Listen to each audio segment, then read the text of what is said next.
Well, it is the third round for the wild cards. The second last wild card. It is the last wild card, actually.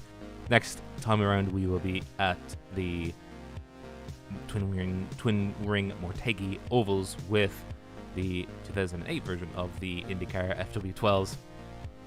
But today, it's all about skippies, and the skippies around Indy Brands Hatch. Now, Indy layout for Brands Hatch is going to be a little bit of a challenge for these guys because it is fast-paced laps, and it is going to be a bit of a struggle to also get your head around the fact that it's 2 heat races and then a feature. You best believe that the better that you are in the first one, you don't have to do the second one then. It's going to be interesting to watch as just taking down into the depths or to get to qualifying. Now, Craig, last time we were at Brands Hatch, we did the full layout. And I don't think we only did the Indy layout once, and that was for cars that were twice the size of these skippies. What should we look out for?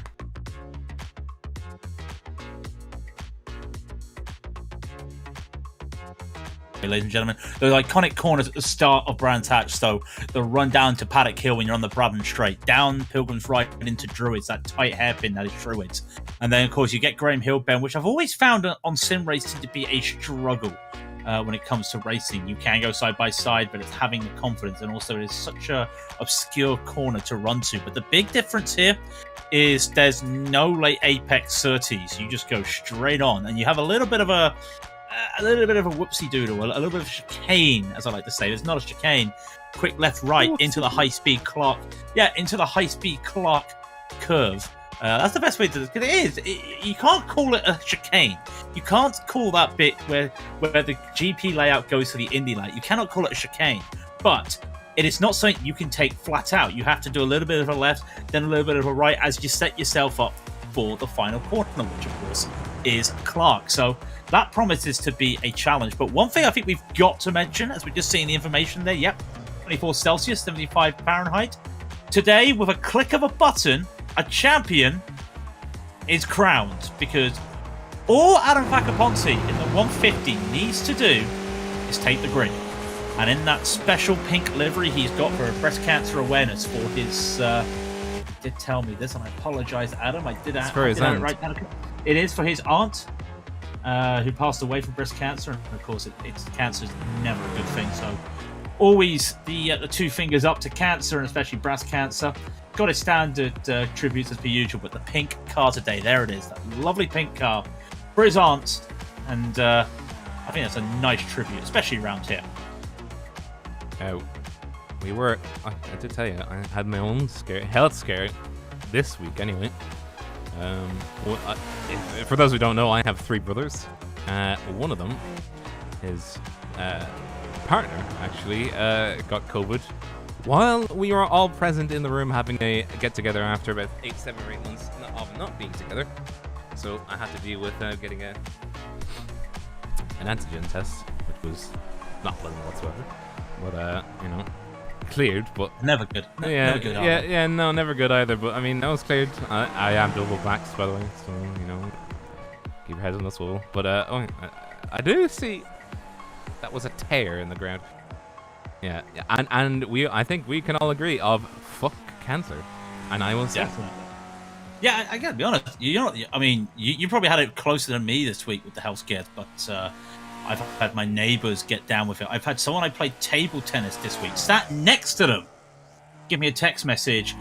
My lateral flow turned up positive. I'm going for a PCR test, and then 2 days later, the PCR test came back positive, and I'm like, great. So that wasn't fun. Yeah. Also on the subject of giving the middle finger to cancer, a shout out to my teammate Dan, who unfortunately was declared positive with testicular cancer this week. So, of course, thoughts and well wishes to him.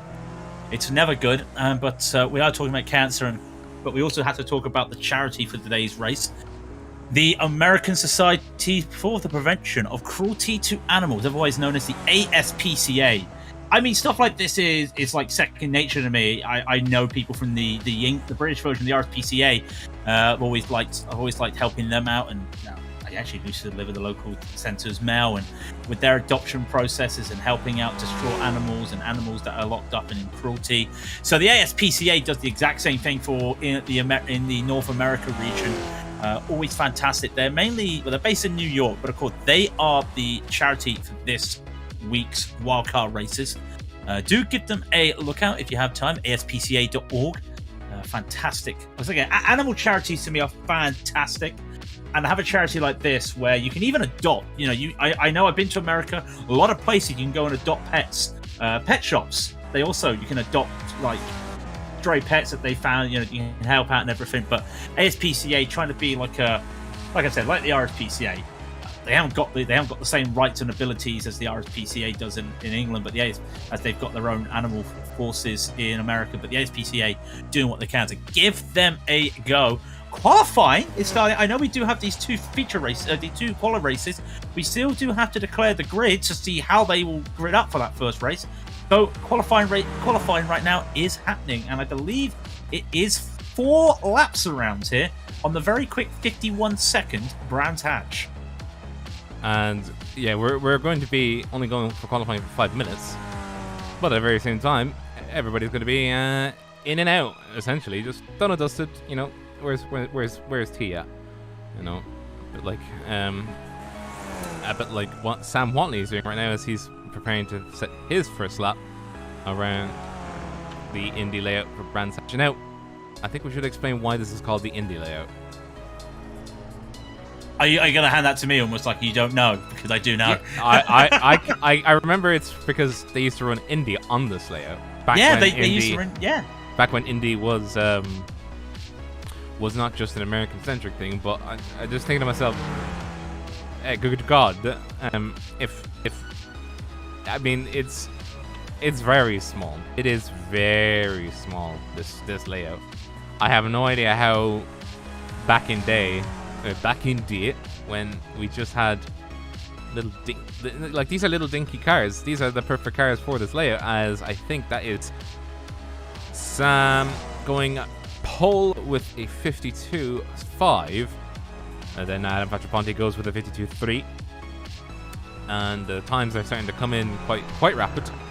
And the reason why they're coming in quite rapid is because well, I mean, as I said, it's only a 5-minute qualifying. They only really have about 2 or 3 laps, even at 5 minutes.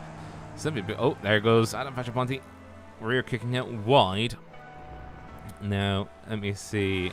We do have the boys back. The boys are the S boys, the international boys. Some of them are Jack back. Weddle's not international. Jack Weddle, Stuart Elder aren't international. That was because Wildcard Week international races, they do bring everyone together, which is fantastic. May see a couple people outside the European area that will come and do a couple races this week. Adrian Stefan, of course, as well, was taking part there. Down with John Lang just throwing in. Loving these cars. They don't have a lot of traction. No. They're small things, so they have a lot of traction. I remember the best way I can think about describing these cars is I was watching Adam Christo, Nürburgring 24-hour champion a couple times, Mercedes GT driver, and he was driving this track. He was driving the Nordschleife, in one of these cars. Now he knows the Nordschleife very well because he's the champion there for two-time champion of the 24-hour race. And he gets to this one corner, it's flat out in a GT car. Now you're an open wheeler. Your theory is, let's go bus. Try to take it. Car just says no. Back just goes out. I know it's got a little dinky wing. Back just goes. He's gone. So these things don't have the power. They don't have the downforce. You've really got to play. You really got to be careful. You're braking a lot harder. You can see a lot of these drivers as well. They're doing a lot of slides. Adrian Stefan just having a slide through the first corner. You can just see there's going to be a lot of sliding on these things. Sometimes sideways is the fastest around here, Rob. I know that sounds crazy, but I'm going to expect to see some synchronized sliding down Paddock Hill Bend. As well as which with these tires, it's just they're not set up for grip. They aren't the widest tires in the world. They're built for all sorts of. They're all purpose kinds of tires. I mean, all-purpose, given the fact that they're about 10 inches wide, if that, and they're probably one of the narrowest tires that you can actually run in terms of racing. And I kind of just wish that they would give them another about 6 inches, because it'd actually give them a lot more grip. But you know what was smaller, don't you? What? You know what was smaller? Wheels. And for people's going to hate me for saying this, Delta Wing. Oh, I remember Delta Wing. Remember the Delta Wing? Pretty sure the front tyres were narrower than these things. So qualifying is done. Now everybody advances. Everybody advances. This is just to set the first race. So that the grid for the second race. So Mike Gaunt, Jack Weddle, Adrian Stefan, John Lang, Joseph Holtman, Sean Brown, Wolf Dietrich Hoto, Ian Erasmus, Colin Ward, Ernie Ludwig, Simon Ford, and Mason Marsov. Oh, and Jason Lottridge will take the first race. 20 laps in every race we've got here. Everybody progresses, but like I said, it's all down to where you grid for the start of the feature. And by the way, while we're just getting ready for this and getting ready for a grid start, Formula Ford Festival, very important in the UK. Joseph Newgarden, yes, Joseph Newgarden won the Formula Ford Festival when he was starting as a kid. And that just shows how prestigious this race can be if a man like that, who is now one of the top Indy drivers, races like it. So, we're all getting ready to grid up, Rob. We ready for the first heat? We are ready for the first heat, and it is green flag racing. Now, it is going to be laps predominantly. It is 20 laps or 30 minutes, whichever one's first. It's going to be minutes. It's going to be laps first. As we get down to the first corner, that's going to be Jack Weddle on the inside against Adrian Stefan, who's coming around up onto the climb up towards Druids. Into the hairpin they go, keeping it nice and tidy. It is Heat 1, remember, so they're going to have to survive because they've still got one more race after this. Everybody else gonna, sit back and relax and see what these guys are doing. But it's actually been a very calm start to this one. I'm surprised. It's very calm. Very calm. I'm just looking at Sean Brown making the move on Ian Erasmus, and that's a car gone off. That looks like that is Holman just catching the grass on the braking there at Surtees. He'll go all the way down the order. Colin Ward also trying to make some moves. The front's pretty straightforward at the moment. Very calm at the front. All single file. There is some battles happening around the back. Wolf Dietrich Hoto trying to make a move on Colin Ward. It's going to be late braking, and it's very hard late braking for these skippies. He's almost going to push Ward wide, but Wolf Dietrich still has the inside, still side by side. The nature of these Skip Barber cars, and can he go around the outside? He cannot. Wolf Dietrich and Colin Ward continue to go side by side. Now Ward's got the inside. He will not take it as they go through Graham Hill. Great little battling by both of those drivers. That is fantastic to see. Yeah, back at the front, that's Adrian Stefan chasing down Mike Gaunt for P1. And Mike Gaunt's gone wide. Car number 21 on the left-hand side. Not getting the final corner right whatsoever and having to go very wide, go very defensive. Try and take the optimum line going into turn 1. It's to cross the line for lap 3. They've just completed 2 laps. Mike Gaunt's still trying. He's still trying, but Adrian Stefan covering him off, making sure that line was covered. Making sure, well, when I say covered, he didn't cover the inside line because here comes Mike Gaunt again into Druids on the inside, keeping it nice and tidy. Has to do with these cars. If you start gallivanting with these cars, it's absolutely detrimental to you. Car number 56 holding it on though, keeping it nice and a little bit of a slide, losing time and losing pace. This is fantastic because look behind. Weddle and Lang's had some battles, and now you've still got Gaunt and Stefan having the battle. They're still side by side. Jack Weddle just watches the heel. Jack Weddle with a little bit of a tap to the back of Mike Gaunt. Everything's okay, but Gaunt loses a little bit of time there with that little slide. Stefan is going to hold on to the lead, and now Lang is going to go side by side, almost side by side with Jack Weddle, and Lang's going to take the inside. He's going to get that P3. It's very good battling. He may have gone too hard. Almost getting into Mike Gaunt, and a slide by Stefan at the front as he continues to hold on. Fantastic helmet view here on Weddle's camera. Lang is pushing for P2. That'd be fantastic to get the P2 and put him on the second row for the second race if he gets it, and that's a car off as well. Sean Brown has made a mistake. Looks like he just tried to turn too hard and tapped the wheels on the back of, I think that was Ian Erasmus. They do have a fast spare if they need it, but I don't imagine they'll take it in the middle of heats. Because, well, A, if you do, then you're going to have a very bad time trying to get back up there. And I don't think they have to take a pit stop here. I think it's no pit stops. Yeah, it's a straight race to the finish. Right, John Lang is still looking at Mike Gaunt. You're not missing much racing at the back, and it's great seeing these cars just going around Paddock Hill, doing what they can into Druids. And Lang, he's trying to find a way. He can't find a way. He is matching Mike Gaunt's times. Well, he's faster than Mike Gaunt by the barest of margins, but when we're talking a 52-second lap time here, you need those bare margins. But he's just getting a bit held up now. Weddle behind as well, but he's not threatening at the moment. Sean Brown's making a run back up the field. He's side by side with Walter Hoto, and Hoto lets him through. But also because of that, he allows Simon Fawns to go through. So that's quite vital. As like I said, your position will probably determine where you start. It will determine where you start in the race, the feature race. So it all is important these races at the moment. And that is Mike Gaunt just going for purple. 52.075 as Stefan once again has a slide. Can Gaunt make a move here? Adrian Stefan holding off. Oh, genie, man. That's John Lang on the inside being very cheeky, but he is absolutely racing his best. And that's a really good racing from Mr. Lang. He's quite up there now, isn't he? He's going scrapping a little bit. It's like a Spitfire, you know? Plucky little Brit. Oh! As soon as I say that, he slides and he holds it. And that's his NRG teammate. Oh, crikey. That's Jack Weddle also having issues. I think everybody is suddenly realizing the car is sliding a lot. I think that's what you've got to understand at the moment. This is not easy cars to drive around, and in some respects, we could always question, well, why not the GP circuit? I think you're seeing it right now. Could you imagine these guys through Hawthorne and Dingle Dell?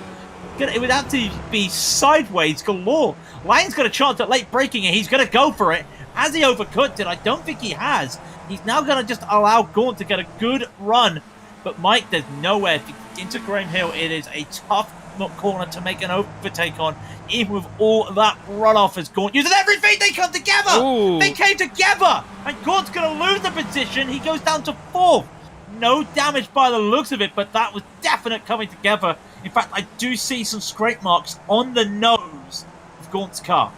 And as well as which, it's actually quite bad to have little taps, even if it's the little taps with these cars, because the wheels are just there. If you have a little tap, you are history sunshine, as they say. And Gaunt's having a slide. Wow, what? Well caught by Gaunt twice. Nice. 3 times he caught that.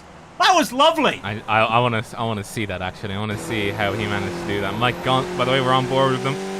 This is out of the final corner. And you're going to see how he managed to catch it with us. Just looking at through the port of his nose cone. And we're going to slow down time. Oh, that is very big snap oversteer from the rear end as it tries to step out of line, as it tried to rise over the crest. He caught it, and then he had to catch it again. The rear was still very upset with him. It feels like he bottomed out the rear of the car. If you've ever done it before, if you've ever done the unfortunate thing like I did and broken your sump by thinking you're a rally driver and when you were not, and your poor Seat Leon decided to have a moment. Don't tell me how I know, or don't ask me how I know. But yeah, you will feel the car really having handling issues because the wheels are trying to react with the suspension. Suspension is actually trying to push the car back down on the road, and you've momentarily lost grip. And yeah, the car is just trying to do its best. And with these kinds of cars, there's no real. You're not going at speeds above 100 miles an hour, realistically speaking. I mean, I can see Adrian Stefan. He's reached about 175 was the max I clocked him at, which is just over 105 miles an hour. But that's not a lot of air being generated by those aero parts. They're just there for show, aren't they? Like that's what it feels like to me. They're just there for show. There's not a lot. Also, we got to remember these are not flappy paddles. This is an H shifter. There's an H pattern shifter in these cars. This is old school. These are fantastic. When even the Mazdas are more advanced in technology. I mean, to be fair, the skip barbers no longer exist from what I was told. Somebody told me Adrian Stefan having a slide around Clark, and yeah, it does feel to me like these are like the last of a dying breed. I remember someone doing some statistics in the iRacing forum saying, how many H pattern cars are there left? I know one of them. I've got to drive one of them for a charity race next month.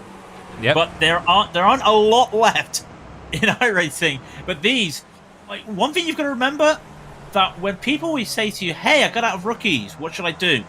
Before the Ferrari was about, everyone always said, hey, do Skip Barber. Yeah, you can learn how to race in these things. I tell you what, I did do the Ferrari, and then I went into Skip Barber. I'm not an open wheel fan. Well, I am a fan of watching, but driving open wheel, I'm terrible. When I drove to Skip Barbers, oh, they were fun. They were really fun. I think if memory serves, Skippies are kind of in reality they're replaced by the Formula Vs. I think so. Somewhat around those, yeah. Well, I mean the. Oh, crikey! Well, John Lang's trying to deviate with us, but he's trying to deviate off the track more than anything else. We're trying to have a story time, John. You keep driving. We'll be back with you in a second. As we do look and see, that's actually crikey! Sean Brown battling McConnell Ward coming into Druids, hoping to fend off Brown as he tried to make the attack on the outside, coming past turn 1 up into Druids, then down into. Oh, Graham Hill, bend. Oh, hold it together, boys. We can't be colliding now. Not while the heat race is still ongoing. We're past the halfway point as well, actually. So, it'd be very detrimental if either of them were to... Well, I say that. But they both keep it together. All right, Sean Brown just gets the position, but they both keep it together. I'm not sure how. That's the type of thing where I've seen streams where the little blue bar that is the drivetrain falls off the car here, and you've got to be oh so careful. You can't see over the front of these cars unless you're in VR, of course, and you've got some crazy FOV. But he is trying, Wood. He's trying to make this around Brown. Colin needs a good result today. Why does he need a good result today? Because he is in a 4-driver battle for the European Legends Championship in the Sportsman category. Jan Brony currently in the way on 14 points. Colin Ward, as I was saying, 14 points behind. Wolf Dietrich Hoto is 8 points behind Colin, as is Simon Thorne. So if Colin can get a good result here, Jan Brony, by the way, in the other split, but Ward, Thorns, and Hoto in this split. So the better Colin can get up the field, it's going to help him when it comes to that final race. If he can just get a couple places ahead, then really all he's got to do is just stay alive, and he's trying to do that right now. They are losing out to the top 4, but at the moment Ward is holding off Erasmus while he's trying to battle Sean Brown. This just means there's like a lot of NRG cars out there. I mean, Jack Weddle and John Lang, and now to see in Erasmus, he's also part of NRG. I'm not going to complain at it because it's got the sponsor of a man that I used to play table tennis with on the side. So I'm not going to say anything because I could be impartial. So you're trying to be the BBC? I'm just saying Sim Racing Machines are a fantastic company. That's all I'm saying. Run by a fantastic man. And I have to be the impartial one here. There are other sim racing lamps available. I don't know what they experiment with. Don't you know what SRM Sim Racing Machine just makes adaptations so you can use wheels or like DD wheels that you can put onto Fanatec and vice versa. That's basically the gist of it. Oh, like you can put SimiCube mods wheels on. Yeah. On a Fanatec. Yeah. Well, I mean, you can put. We're in the cube. We're in the commentator's box, and we have a sim in front of us because we have Adrian Stefan and John Lang going at us. This is for the lead. John Lang definitely woke up and ate his Weetabix this morning because he's been quite quick in that car. He actually caught up to Adrian Stefan, who was quite slow in the last few laps, and they've both been posting very fast laps. 51 7.47 on these last laps. Let's see what they do now. 52s, but they are both the fastest cars out there. Oh, and that was very well done by John Lang. He's now in the lead. They did touch. There was a slight twitch there from John Lang, and it was wheels touching wheels. And he's taken the wide line around Druid, but is able to hold on to this as he now continues. They're on lap 16 of 20. Going to be over. Well, it's amazing how this race has been so action-packed, but we're only on 16 laps over 20 when it's 52-second laps. I mean, that still blows my mind of how quickly this race has gone. And Stefan! Oh, trying puncture! to go deja vu. Puncture. I thought that was a puncture on John Lang's car, but nope. iRacing tells me nope. Nope. And there was a slide from Stefan there, but no puncture for Lang, which let's hope that doesn't happen. iRacing lied to me. iRacing. Continuing on. Colin Ward still battling Sean Brown, by the way, but this battle at the front is still very nice to keep eyes on because, I don't know, I think John Lang, though, may have now started to pull away from Adrian Stefan. The lap times are starting to show it. He pulled half a second out there. Which is a big deal on a lap like this. When you think about it, the gap now is half a second, but Stefan trying to use slipstream. These do get slipstreaming these things. And I know we make the joke there's no aerodynamic, but they do get some form of slipstream here. And Stefan just struggling doing that dirty air. Here's the thing, they get enough to just about stick to the road. That's about it. Yeah, I'll go with that. That's a good way to say it. So on board, as you can see right here, it's just so hard. You go down to the corner and you can just see the struggles. Now I think Stefan may look. Yeah, Stefan had a run, but Lang blocked it off, and now they're both sliding around Druid. I said this is so cool. I knew we would see a lot of cars sliding, but it's absolutely amazing. It's crazy how many cars are sliding exactly. Stefan did do a 51.6 last lap, by the way. That was his fastest lap, but he is unable. I mean, look, where's he going to make a move? He has to set it up in Paddock Hill Bend into Druids. That's the only way you can make a move on this track right now, unless you somehow go very aggressive into Clark. So basically set yourself up, but there's only 2 laps to go after this. And this is for Heat 1. Heat 2 will be coming up, and then we'll have the feature where it'll all be decided who goes where and who's going to win and who's going to lose. John Lang holding ahead of Adrian Stefan. Stefan is going to need to pull out all the stops. He needs to either make it happen. I think Graham Hill will be his best bet if he can have the distance. He doesn't, though. He's still losing gap. We're losing time. Now he could do it, and it's a very risky one out of the final corner. He can do it. Well, that would involve having to go on the inside right now. And oh, he does.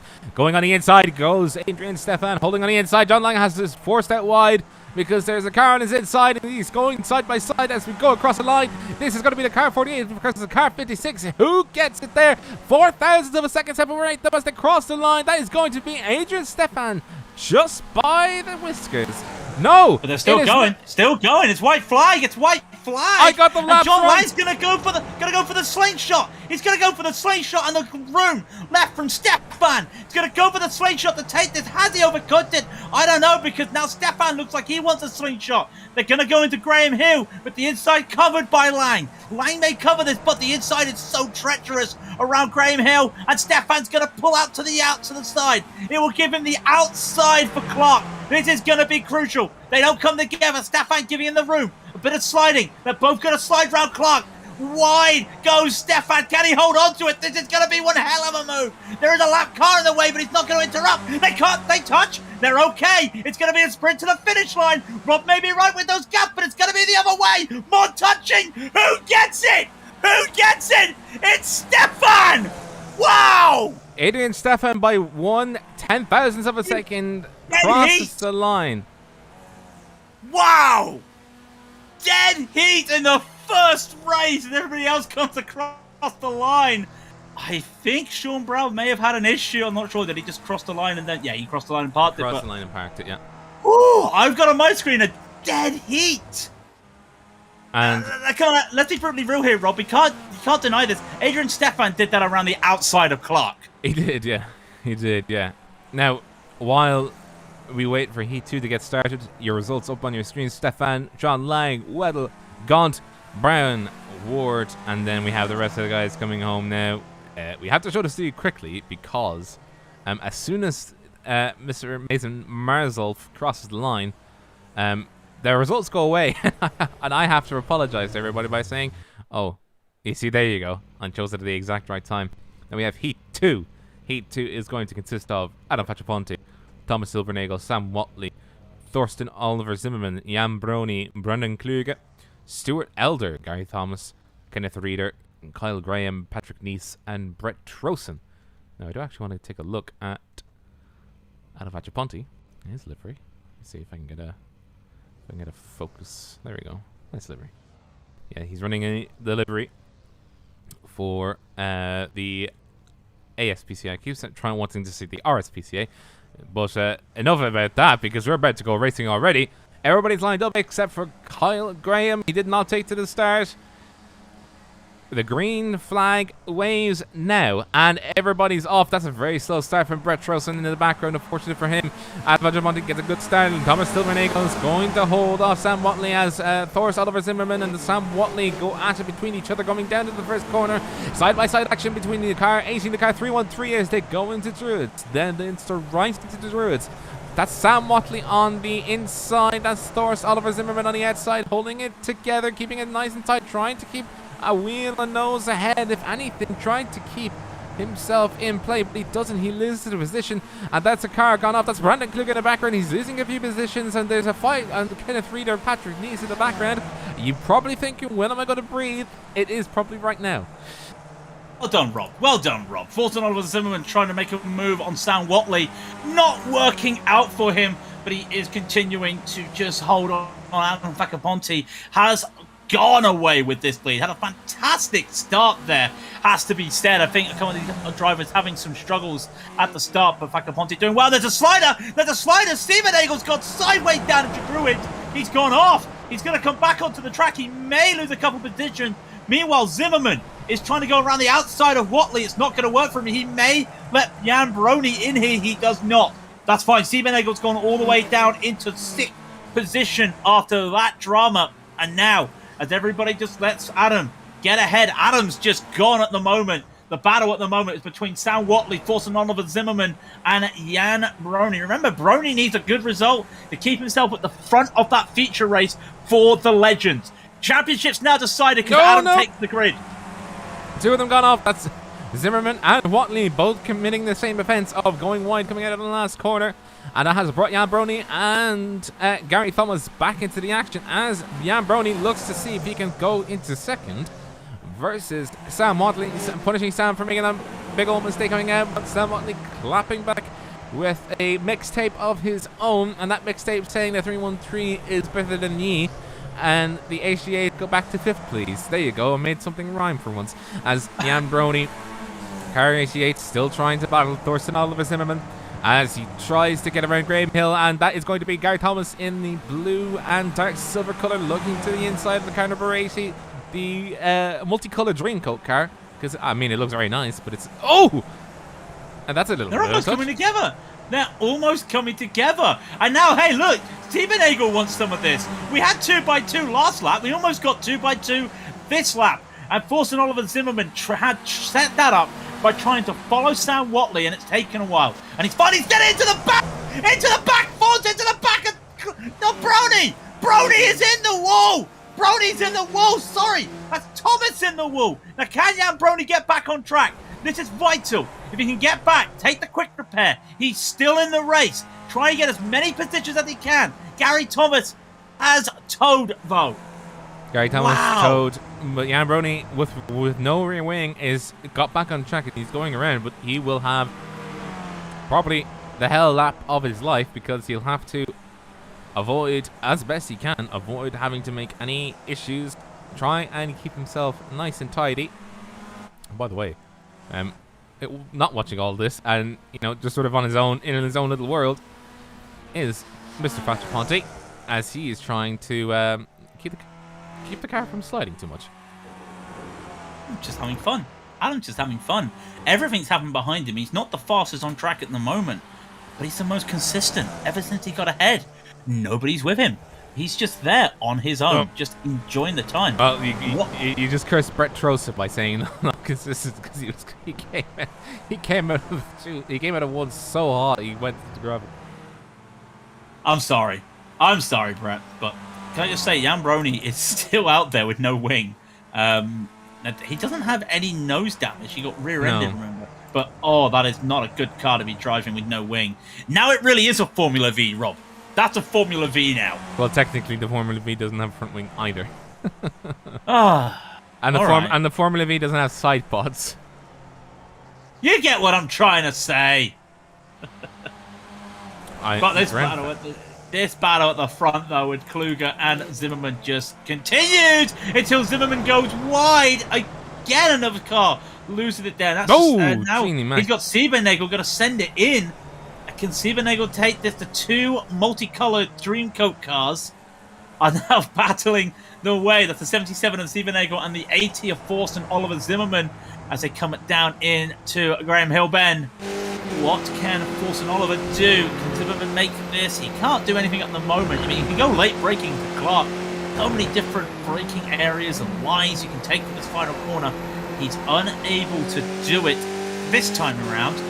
But we know what Brandt is like, the Indy layout. Give him a lap or two, I reckon he might get this. So we'll keep eyes on. Has he got the run this time? He's got the run. Zimmerman's got the run. He's not going to make it. No, he let go. He took his foot off the accelerator. Why would he do? Maybe he's concerned that he might make the same issue. Oh well, I say that he made it somewhere else this time. No idea what just happened there. Let's say at the end of the day, he's in P5. It's still an okay starting position for the feature race. So, does he need to? Does he need to worry too much? Just looking at Patrick Nice, he just had an accident. I was looking to see if he had damage to his rear wing. He doesn't. But he has now let Jan Brony, who has no rear wing, if you look around. Yeah, absence of a rear wing on that car, and I'm surprised he doesn't have any other damage because he definitely did get hit on the suspension on the rear right. So I was very much expecting to see some sort of damage there, but no, holding it together as we cut back to Thorst Oliver Zimmerman chasing down Thomas Silbernagel. Silbernagel holding position. You see there.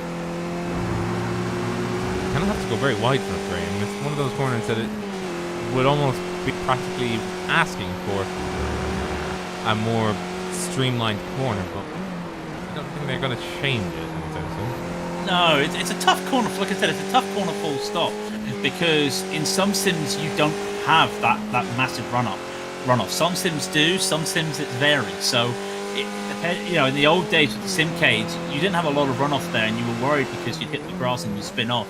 So you'd compromise your line, you'd learn the line to be quite tight. And they added that for the high speeds, and you can see how much they have to use it here with the skippies. You'll see it in GT3 racing when the World Championship, when the GT World Series Europe came around here as well. So you'll see it in those situations where you have to really just take that line, just to stop the car, just a traction kick in it. It allows you to just take the apex and just drive straight on instead of having to drive with left. If you kept driving left, it's almost like a hairpin. So really good work by Brands Hatch there.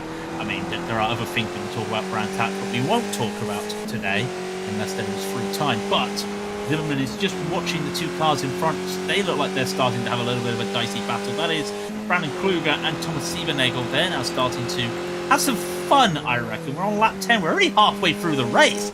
I mean, there's not a lot of battles happening right now, but this has been pretty adventurous. Well, pretty adventurous. Fun. Adventurous would be the word, I guess. Yeah, we've been on an adventure. Adventurous. I've heard it all now. Now, you are getting a good point though. Brandon Kluger falling backwards towards Silbernagel. Silbernagel, though, does have his teammate Horst Oliver Zimmerman. Well, I'm assuming they're teammates because I mean they're practically the same design car, except the colours are different. As the Technicolor Dream Coat of the 77 and 80 close in on Kluger. I think that's a Jägermeister inspired. Oh no, it's a GoPro livery. Sorry, I just read the sponsor on the side there as he attempts to hold off the 77, looking to make it move. He doesn't this time though. Oh no, well he looked like he did. Oh, and Brandon Kliga overcooked it. You could just see how much the back stepped out on him there on the first corner coming into Druids. And I mean, yeah, just set up so perfectly.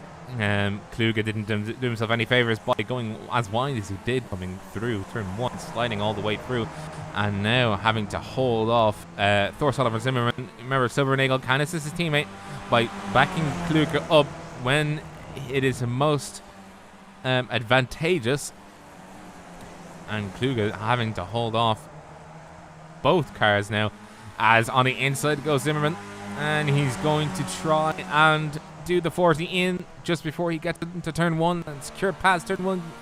That is Kluge now behind. He does still want to fight it though.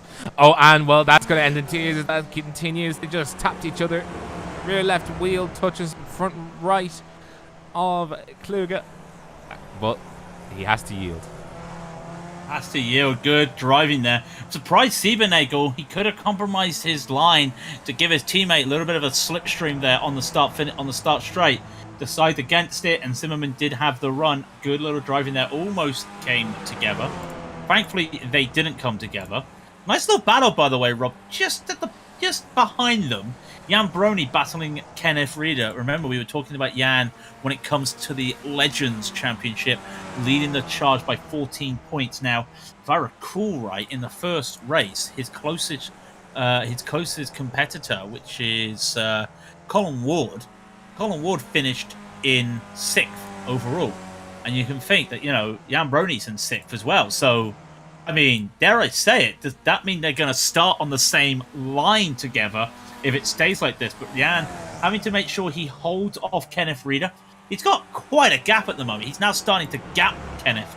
But there was a moment a lap or two ago where it did feel like Kenneth was just starting to, put Brony under pressure there. But now, gap's over a second. I think we can knock on wood that Jan Brony has started to just solidify that P6.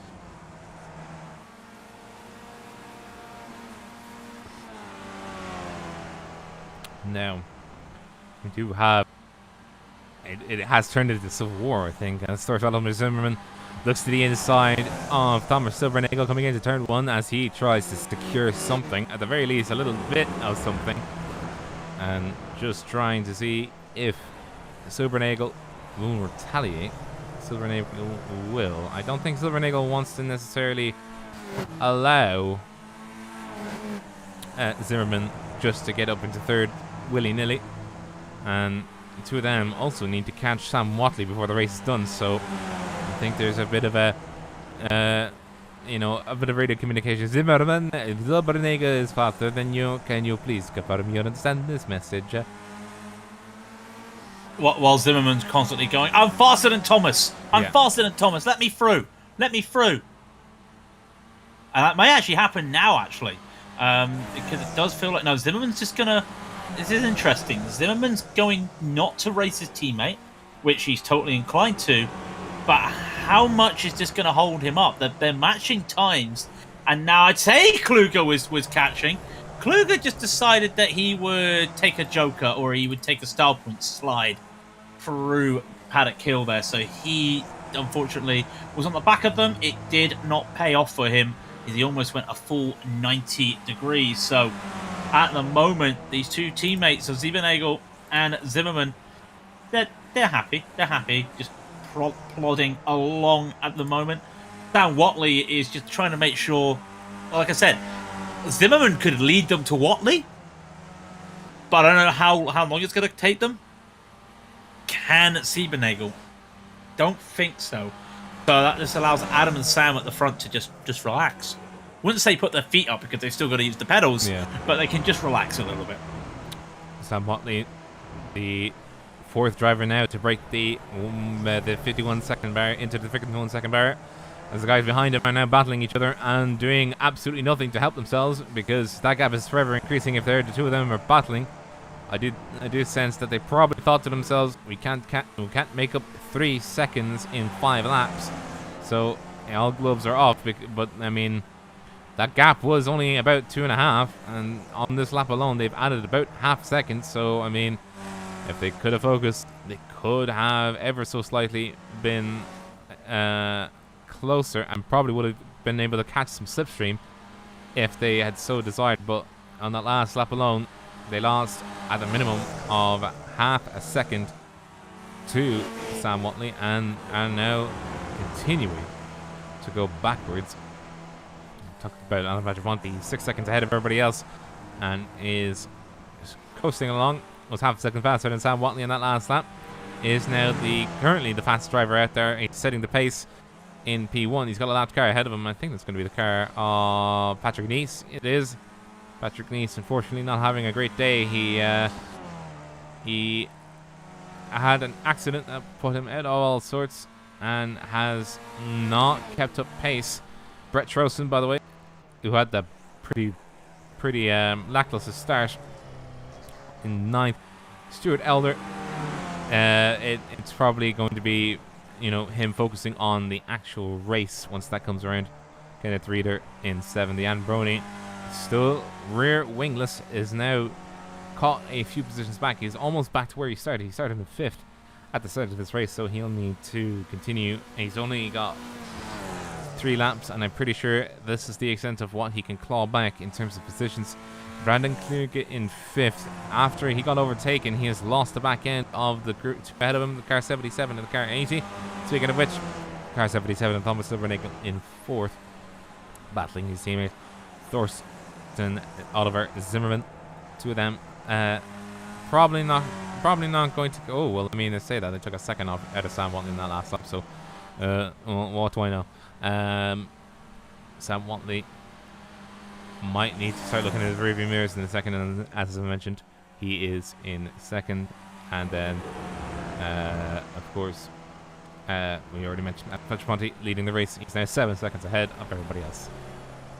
And that's going to be crucial for Facaponte as well when it comes to the feature race, because if he's got that pace out in the open, it's going to be hard for anyone to match him. And I know a lot of it as well was the first 2 laps were kind of chaotic, and a lot of things were happening, but he's still been able to keep the pace up. He's been keeping the pace up half a second faster than Sam Watley that last lap. He's almost a second. Well, no, not yeah. He's just matched. He's 2/10 off Siebenagel and Zimmerman as they continue to battle. As they now come across, the white flag is flying for Facaponte for the second heat. Sorry, will be the first race of these guys. He will hopefully just stick to this. It doesn't look like we're going to see any positional changes. So looking at it, providing none of these drivers have a serious incident, we're going to keep with these positions.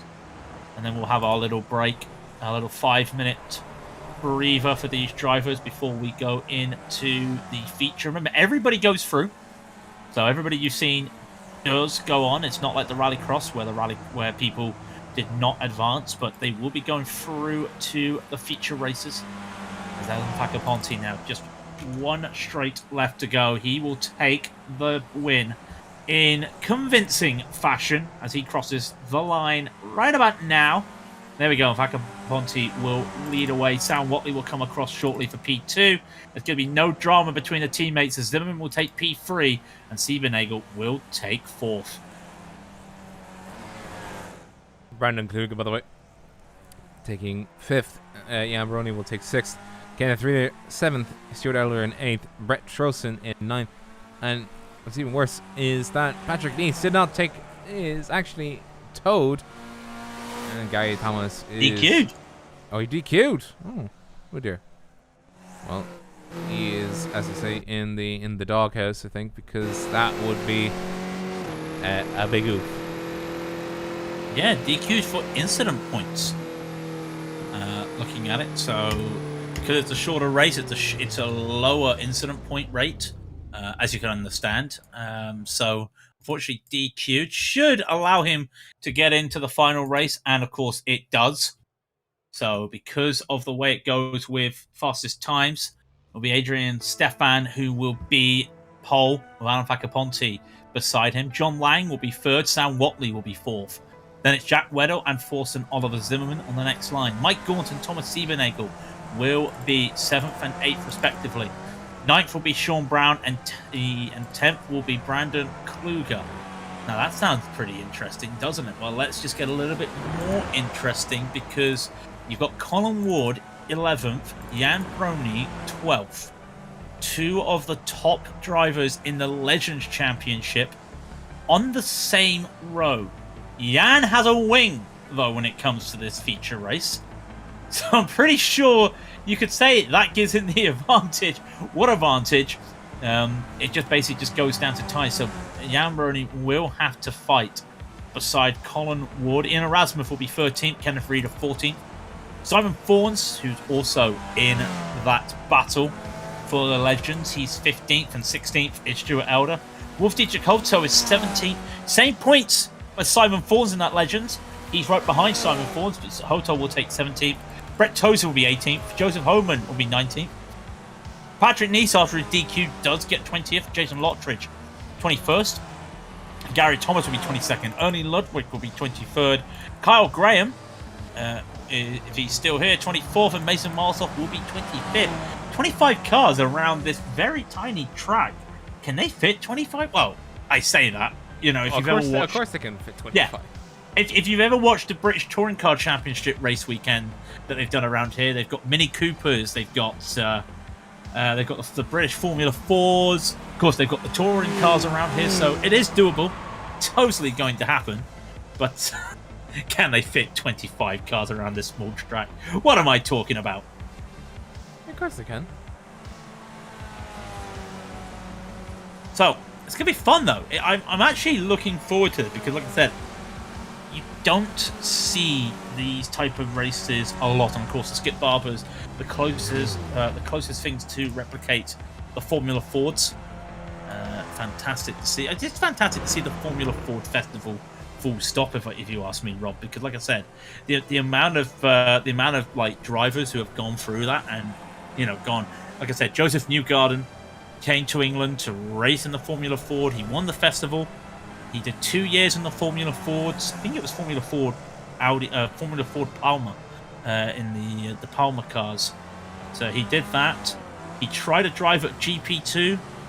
No, it was GP3 or GP2, and then he went straight back to America. Did his first year of Indy Lights, won Indy Lights, and we all know the story. One of the top drivers in Indy right now. Mm-hmm. Mm-hmm. And for anybody who knows that Formula One is better than Indy, all we care about is Max, super. Well, I mean, did you watch qualifying yesterday? Pardon? Did you not watch qualifying yesterday? I did. It was a very interesting qualifying. I'm really looking forward to the race because of what's going to happen. Because one thing that always confuses me is because of the way the racing line is, pole is on the outside of turn 1. I'm not sure how that works, but that's how it's going to be. So Max is going to be on the outside for turn 1 as the pole sitter, which it does. That confuses me a little bit. I don't know about you. By the way, just a few names, Rob. I found some names of some former winners of the Formula Ford Festival. Right. Stop me if you've heard these before. All right, go ahead. Alan van der Merwe. Ever heard of him? No. Nick Tandy. Ever heard of him? Anthony Davidson. I've heard of Anthony Davidson. Hang on, you've never heard of... Hang on, stop. You've never heard of Nick Tandy or Alan van der Merwe? No. Nick Tandy is one of the top Porsche GT drivers, and Alan van der Merwe is the driver of the medical car for F1. Okay. I thought you were being joking there for a moment until you said that. No. Anyway, moving on. So you've heard of Anthony Davidson, of course. Ever heard of a man called Jenson Button? I've heard of a man called Jenson Button. Of course, I have. Yes. He won. Mark Webber. Yes. Ever heard of him? Yes, I have. Yes. He won. Jan Magnussen. I've heard of Jan Magnussen. Yes. Yep. Ever heard of a man called Eddie Irvine? Oh, yeah, of course I have. Yeah. Johnny Herbert? Yes. You must have heard of Johnny Herbert. Yes. And the last one, because I've got to. Ronald Ratzenberger. Forza Ronald. That's all I'm saying. They are all getting ready to grid up for the final of the Formula Ford Festival here on Raidillon TV. The only corner you need. It's Adrian Stefan on the pole with Alan Facaponte behind him. This promises to be... Well, it's going to be a little bit chaotic at the start of this race. Who's going to get the better rundown? We're waiting for all the cars to grid up. We've got a little bit of time. I think one car's not going to grid. Who is that? That is going to be Brett Trosten and Kyle Graham not taken to the grid. I'm sure Trozen will take to the grid shortly. We'll wait and see. Just waiting as they count down. The timer will start shortly. We'll see a green flag on our screen, but that will not be the green light to go. As we wait, again, that 150, the green light is now going. Here we go. It's a good start by the leaders, but a fantastic start by John Lang right behind. He's going to get the run down here into turn 1 on Facaponte. He makes that. It is a stream of NRG. And behind them, you have got the 313 of Watley battling 126 to Jack Weddle. They're going to go side by side behind them as well. Mike Gordon's going to hold off a little battle here. That's the 20 of Sean Brown going through and forcing Oliver Zimmerman. Can he make it? They're almost 3 wide behind him, but they do come back here. Zimmerman trying to hold on the inside here at Sean Brown. Oh, that's a car gone run. Spinner at the back. There's a big one at the back. Big one at the back, and there's another car going. Sean Brown's made contact with somebody. We've got about 5 cars off at the moment. 5 cars going off. There is damage to Patrick Neese. There is damage to Kenneth Reeder. Brett Tosin. Gary Fawns has no wheel. It's all chaos at the back after what happened there at Graham Hill Bend. Yeah, that is going to be Gary Thomas being a victim. I think he's going to go in, and there's a car gone round, and it is a massive pile up at the back. Sean Brown also involved. Oh, and he's got massive suspension damage actually. And he had to pull off and tow, and he is actually retired. Joseph Holman, Jason Lottridge, and there's plenty of people actually coming into the pits already. That is going to be Sam Watley, also in the pits with a damaged front suspension and front wing assembly is gone. Brett Trosten also in the sticks. Now they do have a fast repair, and by the way, Adam Facaponte just takes back P2 on Jack Weddle around after the around at the Graham Hill Bend, and now Weddle is under pressure, and you can just see this battle at the moment just going on. Look at the cars right behind as well. They're all just here 2 by 2 as well. Mike Gaunt looks like he wants to make a move on Stiebenagel. He can't make it. Late braking by Stiebenagel. Good work. Fantastic going around here. Can Weddle make this? I'm not so sure at the moment. Jack Weddle holding off as we have battles in the group of, well, third down to 7th. As we see, oh crikey, that is going to be Jack Weddle going very wide, holding up and bunching up the group. Everybody else checking up around him, and going on the right hand side into the inside line. Going into the final turn, final sweeping right-hander. He has to go wide. Jack Weddle's getting shuffled, and he's going to get shuffled all the way down if he's not careful. Mike Gaunt's now on the inside past him. Thomas Obernagel's going to look as well on the 1-2-6. Does anything happen? Don't think he's going to make it. He's still side by side. He's still right there. And that is a very big slide from Adrian Stefan, who holds it together though. But I don't... Oh, well, I mean, they're still going at it here. Oh, Brandon Kluger tried to go for a late send and just had to park up in the middle of Druid. And that allowed Colin Ward to get around Forsten Oliver Zimmerman, which is vital in the championship battle. That's going to be vital in that championship battle that we have been going on and on about. We've got to keep talking about this legend. Because where is Jan Brody? Car gone red. That's a three-way collision. There's car damage. Three-way collision. Weddle. Oh, wow. And that's all caused there. It almost looked like Gaunt. Yeah, Gaunt got tapped from behind into Siebernagel, and he collects Weddle as well. 3-car collision there. 2 of them had to tow. I think one of them had managed to get into the pits. You see Jack Weddle Looking at his view now, it's a replay.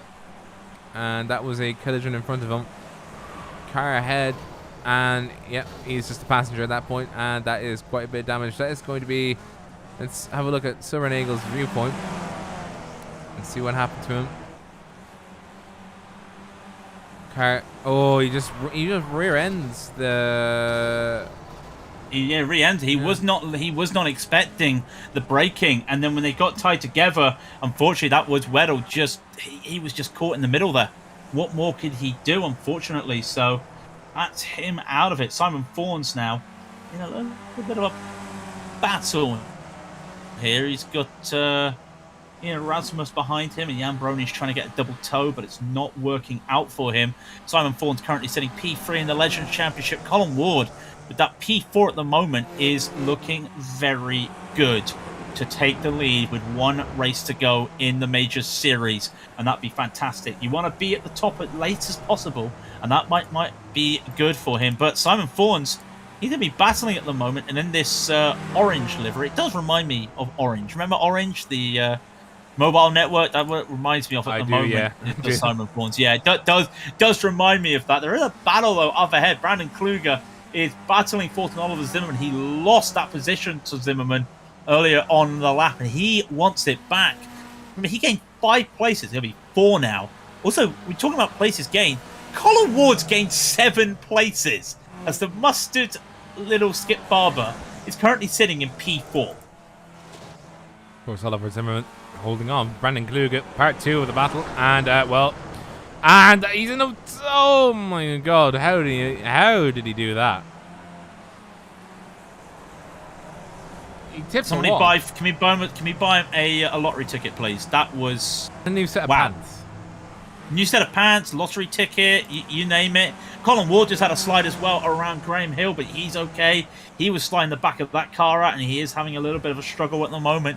May start to get caught up by the likes of Brandon Kluger and Forson. Well, it was Forson, but I don't think at the moment. Sean Brown had officially retired, by the way. It's a shame to see after what happened, but Simon Fawns doing his best impression of defending at the moment and also attacking. And he's got Zimmerman right in front. He is in the middle of this this sandwich. It's hard to describe the sandwich when you've got Joseph's Technicolor Dreamcoat at the front, and I mean it is. They'll understand. I love that type of livery.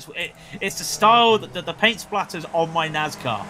You know, it's on my Xfinity car. I love that style. But ever since we made a joke of Zimmerman having issues with his paint mat when he put the wireframe on, his car's been like that all the time, and I love it.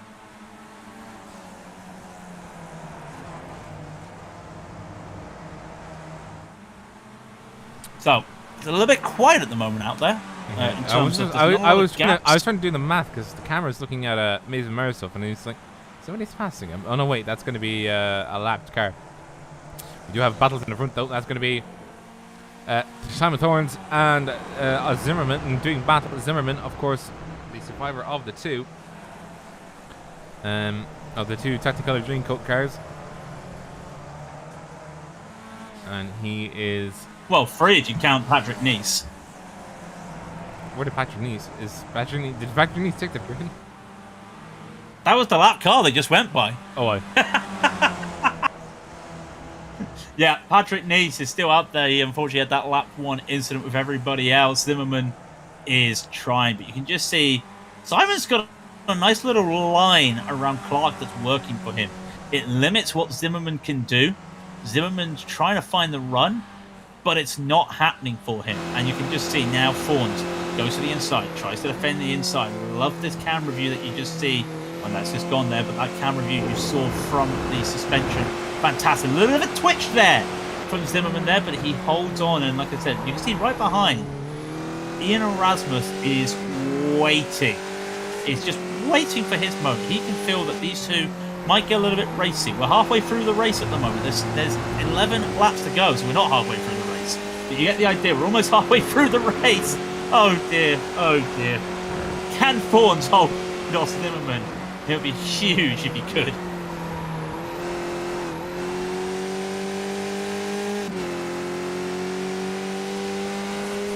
Looking at the back on Simon Thorne, looking backwards towards Oliver Zimmerman.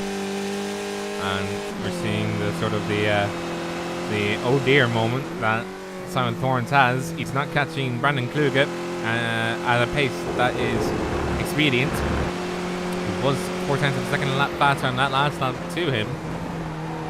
Him being Kluge, but he's also got this man behind him who's gnawing at his heels quite closely.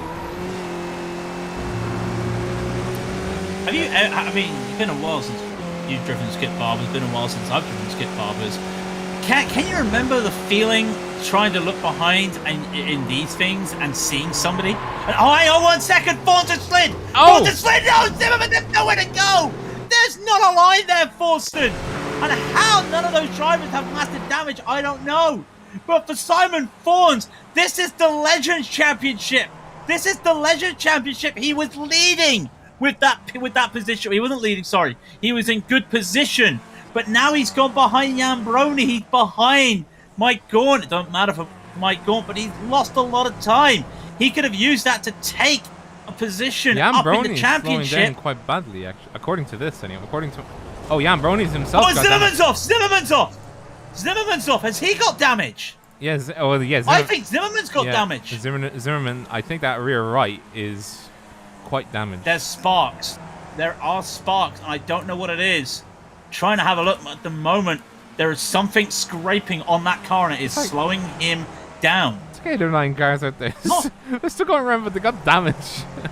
Oh, it's its wing. It's its wing. His wing is broken. I've just realised. And Zimmerman goes wide again, and he's almost going to lose. He's going to have to He's got pit. suspension damage. There's that does not come from a wing being. He's got suspension The damage. wing is broken. The front wing is broken, and it is dragging.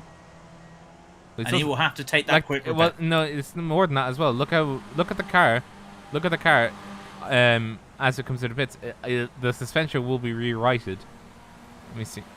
Oh, he was in his box. There he is in his box. He just took his fast repair. Yeah, the car's a lot more level now. So I think. Yeah, you're right. At one stage, I think it might have been the rear right, but it might have collapsed. Now, back to the front though. Shame. Here we go. Adam Ponte chasing back down. John Lang losing pace at about just over 10.5 per lap. So Adam Ponte will have him in about 5 or 6 laps at current pace, and will be and it's already in slipstream distance. So expect that to go away faster, that gap. As long as Adam continues to have good inroads on the infield, he does sort of lose a little bit of time coming around Druids, and then gains it back again when he comes past Graham. But he just needs to keep it keeping a hold steady. John Lang, unfortunately, he's not. There's nothing that he can do to stop Adam Ponte winning. Adam Ponte has essentially already won as soon as he took to the grid, and he did take to the grid. So he is now on his way to winning. Well, they matched last lap, Rob. And when I say matched, Lang was 2 thousandths faster. A whole 2 thousandths faster. So there's no difference between the two of them at the moment. Lang's going to get held up a little bit by traffic, but you can expect the traffic to just let him go. And I think that's what's going to happen here.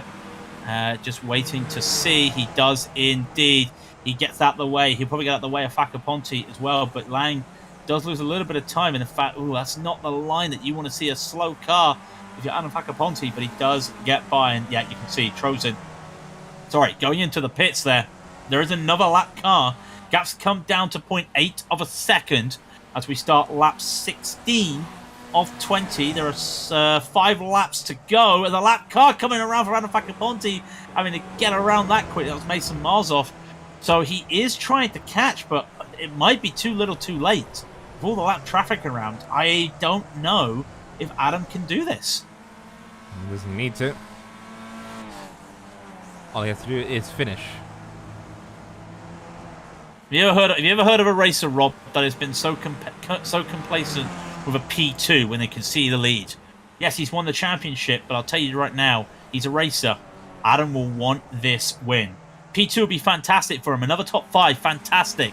It does not matter. Simon Thorns, by the way, has been disqualified.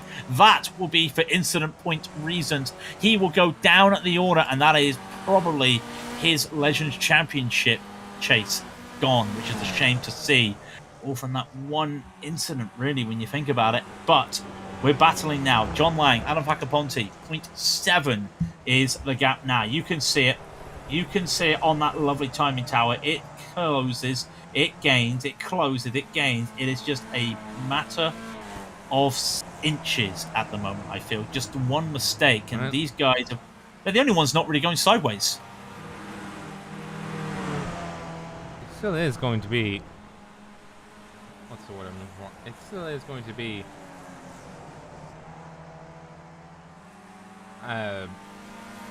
John Lang's race to lose at this point, because I mean he has a 7/10 of a gap. So, but the lap times this time around: a 51.755 for Facaponte, a 51.737 for John Lang, and that's actually the fastest time of the race there by John Lang overall. He went purple. He is starting to He's starting to tighten the screw, I feel, on Facaponte. He's really throwing down the ties that he needs to right now to hold off Facaponte, and even more when you think about it, Aaron Stefan can't even catch them either. The gap's just so far, and you can see him just in the background there, just doing what he can, but there's not a lot he can do. There is lap traffic coming up for Lang, but they're a second and a half behind him, or ahead of him, and really they are matching time, so shouldn't be too much of an issue, as John Lang will start lap 19 of 20. Other battles going on as well. Fulton Oliver Zimmerman just recovered to a top 10, but there are no other battles going on. Silvernagle is trying to fight back. Is Silvernagle trying to fight back? That's a late battle at the bottom of the field for Kenneth Reader, though, but he is trying to battle a couple. There are a lap down, but it's going to be so hard, especially when you think, though, you go down, you have to tow, you have to take a quick repair. That's a lap lost around here, and that is so hard for these drivers. But, oh, hang on 1 second. There is the lap traffic now happening for John Lang, having to go around the outside of Ernie Ludwig to get past him, and he does do it. Loses time, though, and Facaponte's not going to have any time loss. Oh, I say that. He's unable to get around Ernie Ludwig, so he's going to have to try... Oh, hello, 1 second. This might be Facaponte having to go around the outside of a lap car to try and keep on here. Can he do it? He doesn't need to. The position is not given to him. He does have to fight back, but he's losing time as they start the white flag. John Lang only has about, 6 more corners left? I forgot how many corners there are on this track. When you think about it, there are 2 lap cars battling in front. They are on different laps as well. That is Zimmerman and Wolf Dietrich Hoto. Hoto as well, by the way, was in the championship. I think Hoto's just been DQ'd, or am I just looking differently? Zimmerman just... Is Zimmerman DQ'd? Zimmerman is gone from our radar screens. And I think that is a DQ. That's a DQ. That is unfortunately a DQ. So we've had a couple of DQs here. But one man who is not DQ'd is John Lang. Led the moment he took that fantastic start, got around everybody. He will win the Formula Ford Festival for the Europeans. Fantastic drive, but behind him is your champion. Number 150 made his return to the series this year, and Adam Facaponte, with 1 race left in the championship, with that P2, it did not matter. He is the champion of the European Sportsman. Everybody else coming across the line. By the way, Mike Gunn did not close in on Ian Erasmus. It was looking like that Ian Erasmus would be in trouble if the lap kept going. But that is essentially, that is the last wildcard race. We do have one more. However, it is not going to be a wildcard. It is a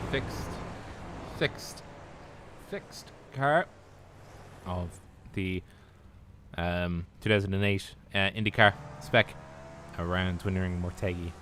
But John, are you going to try and do a burnout here? He's going to try and burn out. It's not. It's not going to work. The car can. I mean, it's all right, but there's you can do it on the grass. You have to do it on the grass. Brilliant. Oh, that's fantastic. He's done it. In all due fairness, he's done it. He has done it, but... Oh, is he going to do a Polish victory? Is he going to do a Polish victory lap as well? Mm-hmm. That's what I want to know. No, he's just going to do a normal lap around here. And why not? Fantastic for him. And like I said, some good battles, because one thing that definitely has happened is the Legends Championship has changed. And it looks like the NRG guys are going to do a procession here. And they are definitely going to do a procession. Oh, we're gonna keep them in the background for the procession as we take. Well, that's a procession. Yeah, that's a procession. Come on, guys, get your procession. Information to pit lane. Information to pit lane. Information to drivers of NRG. Oh, somebody just got disqualified. I think. Oh.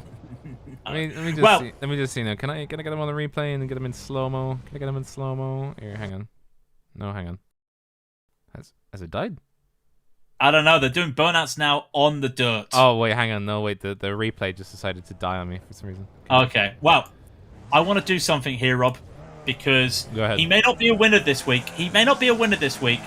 But we have to say, Adam, European Sportsman Champion with one race to go. How does that sound? Oh, that sounds good, man. Thank you very much. Yeah, that's I don't know what to say. I'm very happy, obviously. Congrats real quick to John Lang. He ran a great race, got a great start. He got the jump on us, and he was just real smooth out front. And there was a couple times I would catch him a little bit here and there, but he was just too solid for me to close that last little bit of distance. So he did a great job, and I want to say congrats also to Sean Brown and Brandon Kluge and HW Racing. They had a fantastic year, and it's been a lot of fun racing with everybody in this division. Really, it's a very competitive division. I've had a great time racing in it. I'm ready to move to pro, and I'm thrilled about the championship, man. When I came back, I really did not even think this was on my radar, to be honest with you. You are here now, my friend. You're here now, and it's great to see you. I want to talk about that first race because it was kind of a quiet race for you. Were you aware of all what was happening in the background? Like, it almost just felt like everything happened in the background, and you were just there like the John Travolta meme, just looking around going, I don't understand. Were you aware of what was going on? Not the specific details, but I mean, I could see in my mirror they were having some battles back there. I got a good jump on the start and got away, and then they started battling back there, and I think there was some contact at one point. But yeah, I got out to a nice lead early and was able to just kind of take it easy a little bit and move forward. So that race obviously gave me a little bit of confidence. I didn't have a lot of confidence coming in here, honestly, because I didn't practice much for this race. And I was kind of slow in race pace until I studied Sean Brown a little bit. I was watching him in practice, his line and stuff, so that really helped me a lot. So, of course, you had a good start in the first race. Second race, you didn't have that good start, but you were able to just keep it. You had a good lead, but behind you was John pushing you on a lot, and there were times where you almost caught up to him. Was there any thought near the end there that you had a chance to catch him? Because at one stage you were lapping faster than him. Yeah, well, not at the end. At the end, I was pretty much resigned to second because I was too far back. Because in the beginning, I was like a few tenths faster per lap, but then at the end, I was only on a good lap, like maybe a tenth. And once you get to a certain lap, the math just doesn't work out. So, there was a few times I got held up a few times that I was making all my time on him in turn one. That was where I was making up all my time. And I think 4 times I had lap cars decided not to let me go before turn one, but try to let me go in the middle of it for some reason. And I lost a lot of ground every time that happened. So I think I lost about a second and a half to lap cars. But you know what? That's racing. John lost some time to lap cars too. I won't say I definitely would have won. It would have been nice to get up there and battle him. And you know what? All year long, the lap cars in this division have actually been pretty courteous, and I've had a good time racing here. So I don't want to be too negative there. I'm a little disappointed because I really wanted to get another win, but hard to be disappointed when you finished off that championship. So. No, I know what you mean. I understand that disappointment. I think we all have it. I think Rob's had it as well. You feel like you probably had the pace to win, but at the end of the day, you're there. You're four wheels. You've got your whole body of the car left. You're still there. I understand the frustration, but of course that P2 is still fantastic. Rob, I will throw the floor to you if you've got any questions. Adam, we're not going to see you next season simply because you'll be in the you'll be out in pro, but to remember us when you get there. But what will you look back on this season in the major series? What will be your defining moment? This season, I mean, besides the championship, obviously I'd have to say that Indy 500. I don't feel like I had the best car there, but it's just everything worked out, and I mean, I get excited when I win races, but not like I got excited for that win. I was dancing around the house. That was pretty cool for me to get a crown jewel event. And then just the racing this year, like I said, the talent in this division should not be underestimated. Besides me, I think there's a couple other guys that should be moving up to pro.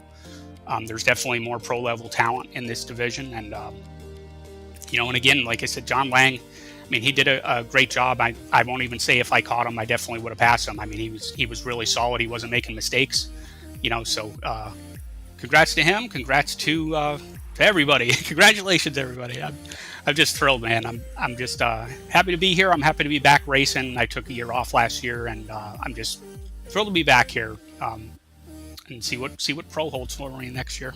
Before we let you go, do you have any shoutouts or anything you'd like to say before we let you go? Just real quick on my livery. I was running pink for Breast Cancer Awareness Month. Obviously, that's something that touches a lot of people. It's touched my family. We lost my Aunt Jackie to that a few years back, and I was proud to carry her on my car this week, and of course was carrying racing for John and in remembrance of Matt Gelder's family as well. So just a shout out to all of them, and thanks to Major Series to Mike and everybody who puts this on. It's a fantastic time. I'm excited to see what the schedule is for next year. Yeah, we're hoping to see what it is as well. Pleasure as always, Adam. We'll see one final time, I think, for the Indies at the Twin Ring Motegi. I can't even say it. Twin Ring Motegi for the 2008 Indies. But we'll let you go and have a great rest of your weekend, sir. Thank you, gentlemen. It's been nice having you guys call my races. I'll definitely remember you guys next year. I'll be watching, man. That's the hope, anyway. Thank you. That's the hope. Thank you very much, Adam. Now, we do have one more person. We do have Mr. Lang himself, the race winner, who shouldn't be discounted either for NRG or for SRM, whichever one is the most accurate. Please let me know, John. But John, how are things out there, my friend? Good evening, guys. Yeah, it's doing well. I was possibly my first majors win that, I think, so that's good one. Congrats to Adam on his championship. He's still that up with still well a race to go, so fantastic effort from him. So it was really good. Yeah, the one thing is you're the first person to also win a race with Comic Sans text on the side, so I just hope you know that. I'll get onto Ian, our race painter, to change it. Yeah, I just noticed that as well. I was going by in the slow-mo shots. It's like, oh yeah, that's Comic Sans. Now, the one thing I did notice, by the way, is there was a huge number of the NRG guys out there. Was it just that you all liked Brands Hatch, or was it just that the stars aligned? Yeah, I'm not too sure why. I think we've only had a couple of guys in the last few races. I'm not doing the ovals, so obviously that's why I've turned up this week. I've struggled on the schedule as well, even though it's obviously been I've just missed a few races for many reasons. So yeah, I don't know. I think we had a few people come back, and it was a nice, easy. Well, not easy to win, but a nice, easy track card combination. It's nothing overly powered. You just got to find the groove and run around in it.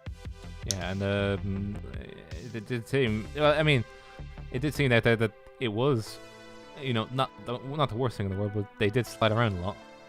Was that disconcerting in the cockpit, or was it just like you just sort of have to get used to it? I used to race the Skippies a couple of years ago, 3 years ago probably, and I used to love it. I dropped it for a good long while, and so I've just come back to them for this race. I think a lot has changed, but yeah, on the cold tyres, I think they're road tyres. So when they're cold, until they get up to temperature, it's really slippy. It's really easy for it just to pirouette if you've not got the balance right into the corner, especially on the first few opening laps. After they're warmed up, they're quite stable. But you just trying to hit your marks, hit the braking points, and level the car out. It's going through the corner, because if it's a bit heavy on the rear or heavy on the front, you don't get the right turn in, and it's and you're washing off on the exit, or totally missing the apex. Exactly. I'll hand it over to you, Craig. Do you have anything? I've got to talk about that first race. Because according to iRacing, it was a dead heat, and unfortunately, you were P2. But talk me through that last corner of that first race, because you've got Adrian on your outside, and surely you must be thinking, I've got this. But what were your thoughts when you saw that it wasn't, and it put you to P2, which of course demoted you for the feature race to the second row? Yeah, so I mean, I'd obviously played with the position of the car.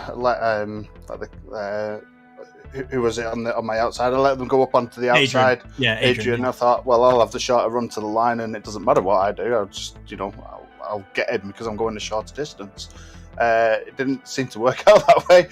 Looking back on the replay, I definitely crossed the line first. So, the way, obviously, not netcode, but like the way that it works is, he would have genuinely crossed the line before I did. What was the time difference, did you say? Yeah, 110. Robert's got it clocked as 1,000. iRacing on the UI and their results page has it as a dead heat. Oh, that's well. I mean, the fact that it didn't matter for points was it was a shame. It was, I could turn around and go, oh well, that was a shame. I thought it'd be a problem starting behind Adam. I think was probably my main challenger as I came into it. So. Oh, he's just disappeared. Hey, hang on a second. There we go. He's back again. I think you just lost you there, John. We have lost John. No, I'm here. Sorry, I pressed the wrong button, and I'm back.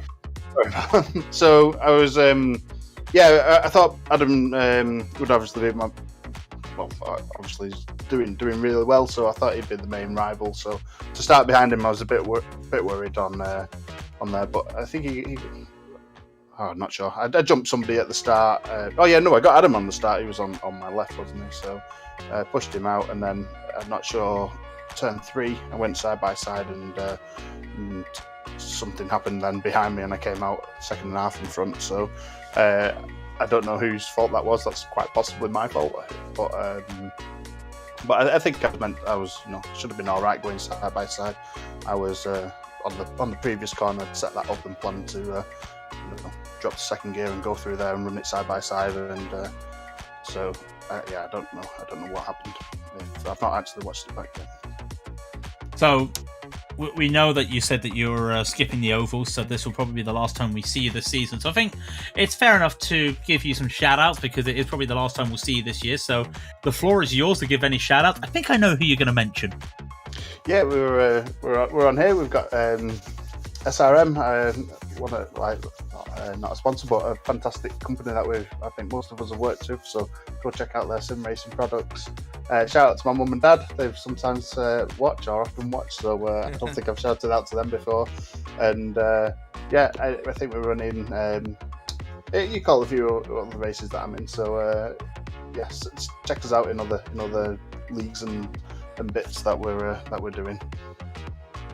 Yeah, of course. John, congratulations for not just that win, but the fantastic battles we had in that first race and that great start. You earned that victory, definitely. It's been great to see you. Hopefully we'll see you next year. All the best, my friend. Have a good evening. Thanks a lot. See you later. And that is it for us. And this time around, it definitely has been a different kind of race with 2 e-races and a special. And well, I mean, to be fair, it did provide some very exciting moments, especially now dead heat on race 1. But we would like to thank Craig and myself. I mean, we'd like to thank ourselves for showing up. I'll pat myself on the shoulder. Yeah, I've got to say, yeah, I'll pat myself on the shoulder. But I've got to give a shout out, of course, to the Major Series. As per usual, check out the Major Series. Of course, one more race left in the season, and then the Majors 24 coming up. Shout out to the charity for this weekend, of course, once again, the American Society for the Prevention of Cruelty to Animals, the ASPCA. I think that's once again, it's a nice charity to give a shout out to. Our Discord link underneath the video, as per usual, as well as a lot of other links as well. Shout out to Global Sim Racing for the cameras as well. We will be back next month for the finale of the Major Series, because we've got a champion crown. We still don't have a legend champion crown. That's going to be fantastic. It is Indy Japan with the legend, Indy cars from 2009 at the Twin Ring Motegi. Until then, though, my name has been Craig King. And I have been Robert O'Brien. And this has been Raidillon TV, the only corner you need. Good evening, ladies and gentlemen.